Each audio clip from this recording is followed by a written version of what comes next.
একসঙ্গে টস করলাম, টস করার পরেও কিন্তু আমার সঙ্গে তামিম ইকবালের আফটার টস 3-4 মিনিট কথা হয়েছে। কথা হওয়ার পর ও ড্রেসিং রুমে চলে যায়, আমি আমার রুমে চলে যাই। হঠাৎ করে মডার্ন টিমের ফিজিও এনাম, হ্যাঁ, উনি ফোন দিলেন, যে উনি ফোন দিয়ে বললেন যে তামিম ইকবাল পেইন ফিল করতেছে বুকে, আমরা তাকে হসপিটালে নিয়ে যাচ্ছি। তো মাঠেই অ্যাম্বুলেন্স ছিল এবং সম্ভবত তামিম ইকবালের প্রাইভেট কারটাও ছিল, মাইক্রো গাড়িটাও ছিল। তো ওরা সঙ্গে সঙ্গেই আসে হসপিটালে। তখন আমি আমার রুমেই ছিলাম। তো আমরা রুমের থেকে তামিম ইকবালের ডাক্তারের সঙ্গে কথা বলে খবর নিচ্ছিলাম। বিকেএসপির ডাক্তার ছিল, হ্যাঁ, এবং আমাদের যে ট্রেনার ডালিম, মডার্ন টিমের ডালিমও ছিল। মানে ওরা এত আউটস্ট্যান্ডিং দায়িত্ব পালন করছে, আসলে এটা না দেখলে বোঝার মতো না। তখন তো আসলে ওই রকম অভিভাবকরা কিন্তু ছিল না ওই সময়। তো ওনারা এখানে নিয়ে আসছেন, তখন আমি মাঠে নিয়ে আসার পরে তামিম ইকবালের এখানে ট্রিটমেন্ট করেছেন, সম্ভবত ইসিজি করিয়েছেন। ইসিজিটা ভালো ছিল, কিন্তু আরেকটা রিপোর্ট একটু, হ্যাঁ, এটা সঙ্গে সঙ্গে বোঝা যায় না, ডাক্তার বললো।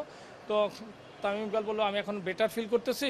সো ও ইতিমধ্যে হসপিটাল থেকে হেলিকপ্টারের ইয়ের সঙ্গে যোগাযোগ করছে, যেন হেলিকপ্টার তাকে বিকেএসপি থেকে এসে নিয়ে যায়।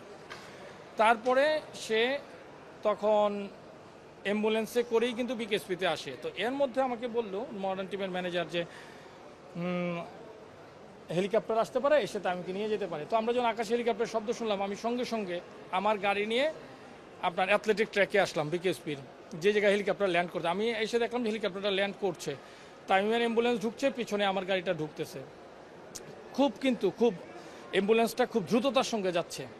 তো গেল, আমিও গাড়ি থেকে নামলাম। নামার পরে যখন তামিমের কাছে গেলাম যে তামিমকে নামাবে, হ্যাঁ, অ্যাম্বুলেন্স থেকে নিয়ে হেলিকপ্টারে শিফট করবে, তখন তামিম ইকবালের মধ্যে আমরা পুরাইটাই অচেতন।